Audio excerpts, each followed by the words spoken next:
የተቃውሞ ሰልፉ ተፈቀደ። የወርቃማ ዘመን ጅማሮ አምባሳደሩ ጀነራሉን እንዳያገኙ ተከለከለ። በደቡብ አፍሪካ የጸረ ስደተኞች መሪ ተገደለ። የጅቡቲው መከላከያ ሚኒስቴር ከዚህ ዓለም በሞት ተለዩ። ታላቅ የምስራች! በመንግስት 30% ድርሻ በሚገነባው ዘመናዊ ንግድ ማዕከላችን ላይ ከ22 እና 32 ካሬ በተጨማሪ የ11 ካሬ አማራጮችን አካተናል።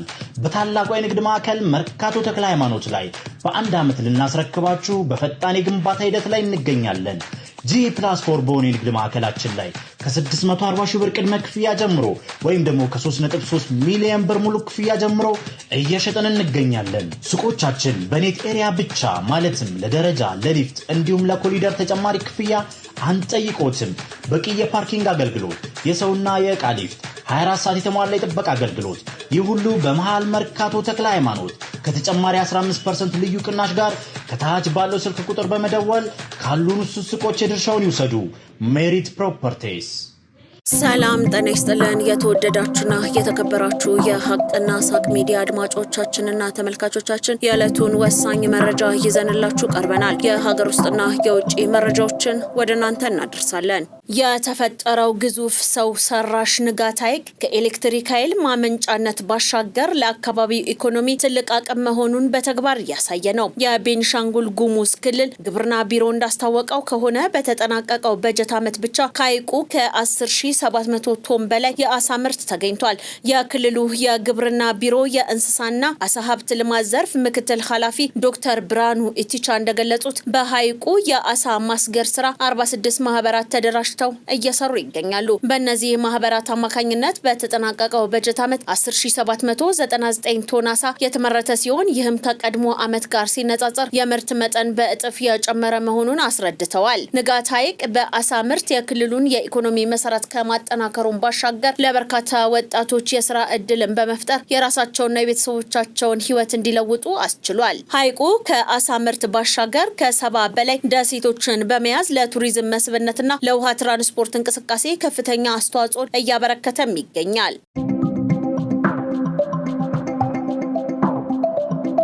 ለሸኔ የሽብር ቡድን ተደራሽ ሊሆኑ የነበሩ የመገናኛ ሬዲዮዎች በቁጥጥር ስር ዋሉ። የብሔራዊ መረጃና ደህንነት አገልግሎት ባደረገው ስምሪት በህገወጥ መንገድ በሞያሌ በኩል ወደ ኢትዮጵያ በመተላለፍ ለሸኔ የሽብር ቡድን ተደራሽ ሊሆኑ የነበሩ በርካታ የመገናኛ ሬዲዮዎች በቁጥጥር ስር ውለዋል። የብሔራዊ መረጃና ደህንነት አገልግሎት ባደረገው የመረጃ ስምሪት ህገወጥ እንቅስቃሴውን ከመነሻው ጀምሮ በቴክኖሎጂ በመታገዝ በጥብቅ ሲከታተል የነበረ ሲሆን ብር ቡድኑ እንዲደርሱ ታቀደው የነበሩ የመገናኛ ሬዲዮዎች ከሁለት ተጠርጣሪዎች ጋር በቁጥጥር ስር ከዋሉ በኋላ ለህግ አካላት ተላልፈው ተገቢው ምርመራ እየተደረገባቸው ይገኛል። የብሔራዊ መረጃና ደህንነት አገልግሎት በየትኛውም የሀገሪቱ አካባቢዎች የዜጎችን ሰላምና ደህንነት የሚያውኩ ተመሳሳይ ህገወጥ እንቅስቃሴዎችን ለመከላከል ከጸጥታ አካላት ጋር የተቀናጀ ስምሪት እያደረገ ሲሆን ህብረተሰቡም በተለያየ መንገድ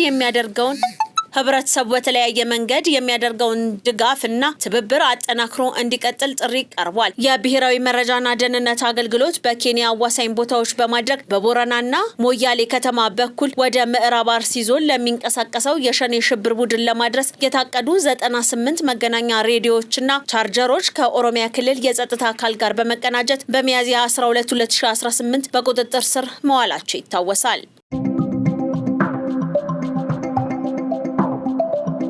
በኢትዮጵያ የአሜሪካ አምባሳደር ኤርቪን ማሲንጋ በትናንትናው ዕለት የመቀሌ ጉዟቸው ለውይይት ቀጥሯቸው የነበሩ አመራሮች ሳይገኙ መመለሳቸው ተሰምቷል። አምባሳደሩ በህዋትና በፌዴራል መንግስት የተፈጠረውን ውጥረት ለማርገብ ከወትሮ በተለየ ሁኔታ በቻርተር አውሮፕላን ልኡካቸውን አስከትለው ወደ መቀለ ተጉዘው ነበር። ማሲንጋ ወደ መቀለ ያቀኑትን በዋናነት የህዋቱን ሊቀመንበር ዶክተር ደብረጽዮን ገብረ ሚካኤልንና ሌተናል ጀነራል ታደሰ ወረደን ለማነጋገር ነበር ተብሏል። ማሲንጋ የተወያዩት ከህዋቱ ምክትል ሊቀመንበር አማኑኤል አሰፋና አምባሳደር አዲስ ዓለም ባሌማ ጋር ነው። ማሲንጋ መቀሌ ከደረሱ በኋላ የተቀበሏቸውና ለውይይት የተቀመጡት ከነዚህ ሁለቱ አመራሮች ጋር ብቻ ነው። በፕሪቶሪያው ስምምነት መሰረት የተቋቋመውን ጊዜያዊ አስተዳደር አፍርሰው ስልጣን የተቆጣጠረው ህዋት የህዋቱ ሊቀመንበር ዶክተር ደብረጽዮን መቀሌ ውስጥ የሉም በሚል ምክንያት ከአምባሳደሩ ጋር አልተገናኙም ተብሏል። የአሜሪካ ልዑክ የመቀሌ ጉዞ በኃይል ስልጣናቸውን የተቀሙት የትግራይ ጊዜያዊ አስተዳደር ፕሬዝዳንት ሌተናል ጀነራል ታደሰ ወረደን ማግኘት አልቻሉምም ተብሏል። ከስልጣን ከወረዱ በኋላ ከአደባባይ እይታ የጠፉት ጀነራል ታደሰ ወረደ አምባሳደሩን እንዳያገኙ በዋት የጸጥታ አመራሮች የደህንነት ስጋት እንደከለከላቸው ተሰምቷል። አምባሳደሩ ጀነራል ታደሰ ወረደን እንዳያገኙ መከልከል ኢትዮጵያ ለመጀመሪያ ጊዜ ያገነባቸው ግዙፍ የወርቅ ማጣሪያ ፋብሪካ ስራ ሊጀምር መሆኑን ብሔራዊ ባንክ አስታወቀ። የወርቅ ግዥን ወደ ንግድ ባንኮች ለማዘዋወር ጥናት እየተደረገ መሆኑም ተሰምቷል። የኢትዮጵያ ብሔራዊ ባንክ ገዢ ዶክተር ኢዮብ ተካልኝ የሀገሪቱ የመጀመሪያው የወርቅ ማጣሪያ ፋብሪካ በመጪው 1 ወር ውስጥ ተመርቆ ስራ እንደሚጀምር አስታውቋል። ገዢው ይህንን የገለጹት የገንዘብ ፖሊሲ ኮሚቴ በሰባተኛው ስብሰባ የገመገማቸውን የኢኮኖሚና የፋይናንስ ሁኔታዎች ያቀረባቸውን ምክረ ሐሳቦችና የብሔራዊ ባንክ ቦርድ ያጸደቃቸውን የፖሊሲ ውሳኔዎች አስመልክቶ ሰኞ ሐምሌ 6 ቀን 2018 ዓ.ም ለመገናኛ ብዙሃን ማብራሪያ ሲሰጡ ነው። ከአፍሪካ አልፎ ከዚያ በላይ በግዙፍነቱ የሚጠቀስ የወርቅ ማጣሪያ ፋብሪካ ግንባታ እየተከናወነ መሆኑን የገለጹት ዶክተር ኢዮብ ፋብሪካው በመጪው 1 ወር ውስጥ ተጠናቆ ወደ ስራ ሲገባ ለሀገሪቱ የወርቅ ገበያ እጅግ ከፍተኛ አቅም እንደሚፈጥርም አስረድተዋል። የሀገር ውስጥ የወርቅ ማጣሪያ ፋብሪካ ወጪን በከፍተኛ ደረጃ ከመቀነሱም በላይ ቀደም ሲል ወርቅ ወደ ውጪ በመላክ እንዲነጠር ተደርጎ ከዚያ በኋላ ለሌሎች ክምችት በዶላር የመሸጥ አሰራር ሙሉ በሙሉ የሚቀየር ነው ብለዋል። በመሆኑም ፋብሪካው ለኢትዮጵያ የወርቅ ገበያ ብቻ ሳይሆን ለአጠቃላይ ቀጠናው ትልቅ አቅም ሊሆን ይችላል ሲሉም አብራርተዋል። ገዢው ይህንን ቢሉም ፋብሪካው የት አካባቢ እየተገነባ እንዳለና ሌሎች ዝርዝር ጉዳዮች ላይ ማብራሪያ ከመስጠት ተቆጥበዋል። ቅዳሜ በአዲስ አበባ የተቃውሞ ሰልፍ ሊደረግ ነው። በትግራይ ክልል እየተካሄደ ያለውን አስገዳጅ ወታደራዊ ምልመላና እስርን ለመቃወም ለመጪው ሐምሌ 11 ቀን 2018 ዓ.ም በአዲስ አበባ የተጠራው ሰልፍ ከመንግስት ፍቃድ ማግኘቱን አስተባባሪዎች አስታውቋል። የትግራይ ሰላምና የለውጥ ምክር ቤት የጠራው ይህ ሰልፍ በትግራይ ወጣቶች ላይ እየተፈጸመ ያለውን አፈሳ ለማውገዝ፣ የታሰሩ እናቶችን ድምጽ ለማሰማትና በአዲስ አበባ ለሚገኙ የትግራይ ተፈናቃዮች ሰብአዊ ድጋፍ ለመጠየቅ ያለመ መሆኑም ተሰምቷል። በሰልፉ ላይ በርካታ ቁጥር ያላቸው ተፈናቃዮች እንደሚሳተፉም ነው የታወቀው።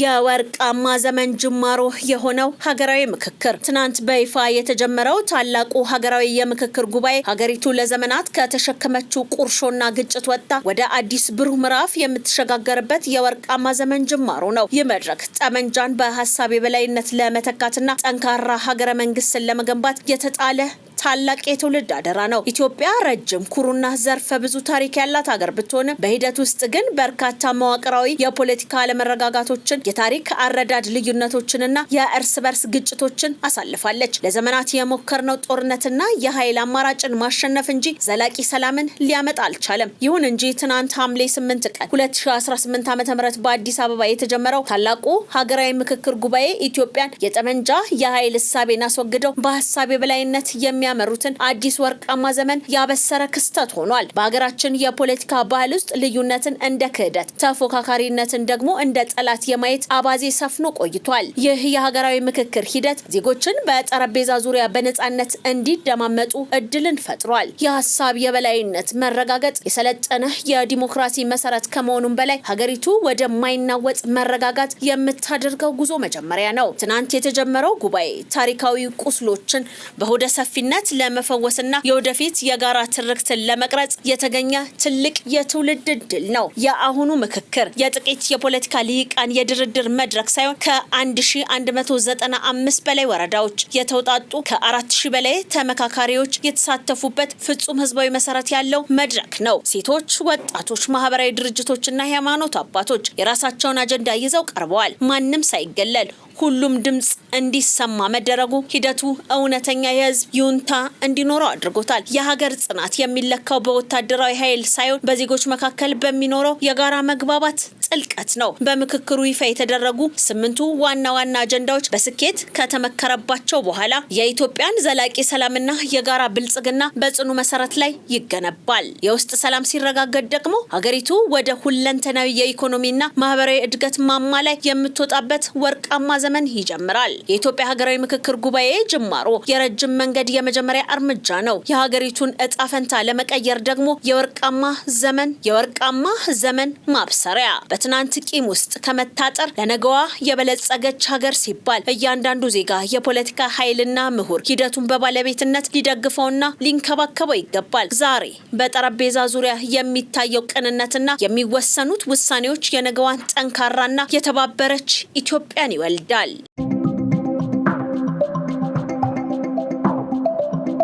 የጅቡቲ መከላከያ ሚኒስተር ሐሰን ዑመር ሙሐመድ ቡርሃን ከዚህ ዓለም በሞት መለየታቸውን የሀገሪቱ መንግስት ይፋ አድርጓል። ሐሰን ዑመር መሐመድ እንደ ኤሮፓያን አቆጣጠር ከ2019 ጀምሮ የጅቡቲ መከላከያ ሚኒስቴር በመሆን ሀገራቸውን በታማኝነት ሲያገለግሉ የቆዩ አንጋፋ ፖለቲከኛ ነበሩ።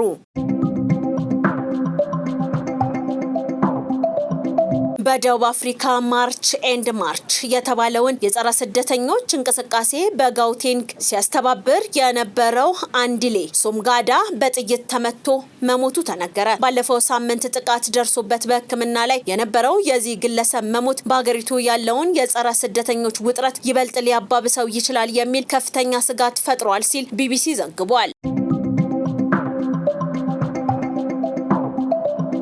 የአሜሪካ ምክር ቤት ለእስራኤል የሚሰጠውን የ3.3 ቢሊዮን ዶላር ወታደራዊ እርዳታ ለማገድ የቀረበውን የህግ ማሻሻያ ውድቅ አደረገ። የአሜሪካ ተወካዮች ምክር ቤት ለእስራኤል የሚደረገውን የ3.3 ቢሊዮን ዶላር ወታደራዊ ድጋፍ ለማቋረጥ የቀረበውን የህግ ማሻሻያ ረቂቅ በከፍተኛ ድምጽ ውድቅ ማድረጉ ተሰምቷል። በሪፐብሊካኑ የህግ መወሰኛ ምክር ቤት አባል ቶማስ ማሴ የቀረበው ይህ ማሻሻያ በምክር ቤቱ አባላት መካከል በተካሄደው የድምጽ አሰጣጥ ሂደት በ314 ተቃውሞና በ104 የድጋፍ ድምጽ ሳያልፍ ቀርቷል። አሜሪካ በሌላ በኩል ደግሞ ለሳውዲ አረቢያ የ2 ቢሊዮን ዶላር ወታደራዊ መሳሪያ ሽያጭን አጽድቃለች። በኬንታኪ ግዛት ተወካይ የሆኑት ቶማስ ማሴ የአሜሪካ የውጭ ጉዳይ ሚኒስትር ዓመታዊ የበጀት ረቂቅ ላይ ባቀረቡት በዚህ ማሻሻያ አሜሪካ ለእስራኤል በየዓመቱ የምታደርገውን የ3.3 ቢሊዮን ዶላር ወታደራዊ ድጋፍ ሙሉ በሙሉ እንድታቋርጥ ጠይቀው የነበረ ሲሆን ይህም ሳይሳካ ቀርቷል። ይሁን እንጂ ማሻሻያውን ካቀረቡት ከራሳቸው ከቶማስ ማሴ ውጪ ሌላ ምንም የሪፐብሊካን ፓርቲ አባል ድጋፍ ያልተሰጠ ሲሆን የቀረቡት 103 የድጋፍ ድምጾች በሙሉ የተሰጡት ከዲሞክራት ፓርቲ አባላት መሆኑ ተገልጿል። እንደ ሲቢኤስ እና ሌሎች ዓለም አቀፍ ሚዲያዎች ዘገባ ከሆነ ደግሞ ይህ የድምጽ አሰጣጥ ሂደት በአሜሪካ ፖለቲካ ውስጥ ለእስራኤል የሚደረገውን ድጋፍ በተመለከተ እያደገ የመጣውን የፖለቲካ ልዩነት በተለይም በዲሞክራት ፓርቲ ውስጥ ያለውን ከባድ ክፍፍል በመግለጽ ያሳየ መሆኑን የፖለቲካ ታዛቢዎች እየገለጹ እንደሚገኙ ዓለም አቀፍ ሚዲያዎች ዘግበዋል። በታሪክ አብዛኛዎቹ የአሜሪካ ፖለቲከኞች ለእስራኤል የሚደረገውን ድጋፍ በሙሉ ድምጽ የሚደግፉ ቢሆንም በጋዛ በደረሰው ከፍተኛ ንጹሃን ዜጎች ሰብአዊ ቀውስ ሳቢያ በርካታ የዲሞክራት ፓርቲ አባላት አቋማቸውን እየቀየሩ መጥተዋል። ከመቶ በላይ የዲሞክራት ተወካዮች ማሻሻያውን መደገፋቸው ይህንኑ ያሳያል የተባለ ሲሆን የፓርቲው ከፍተኛ አመራር የሆኑት ሳይቀሩ ማሻሻያውን ደግፈው ድምጽ መስጠታቸው ታውቋል። ማሻሻያው የቀረበው ሪፐብሊካኑ ቶማስ ማሴ የአሜሪካን የውጭ ሀገር እርዳታዎችን ሙሉ በሙሉ በጽኑ ልባቸው የሚቃወሙ ግለሰብ ናቸውም ተብሏል። ምክንያታቸው ደግሞ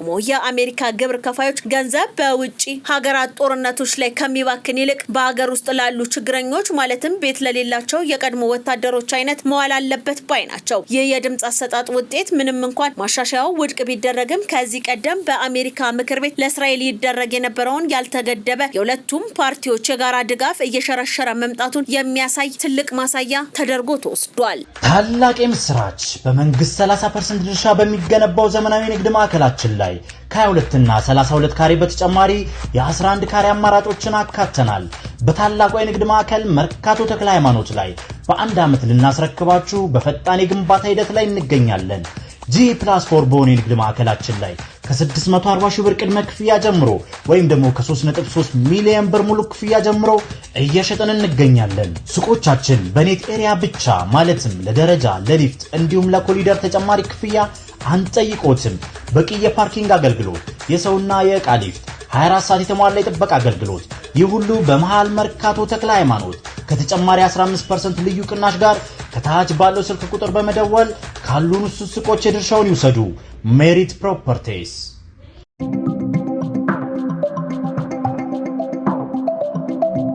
የተወደዳችሁና የተከበራችሁ የሀቅና ሳቅ ሚዲያ አድማጮቻችንና ተመልካቾቻችን የዕለቱ ወሳኝ መረጃ የዜና ዝግጅታችን የተከታተላችሁትን ይመስል ነበረ። ቀሪ ዝግጅቶቻችን እንደቀጠሉ ናቸው። መልካም ጊዜ ይሁንላችሁ።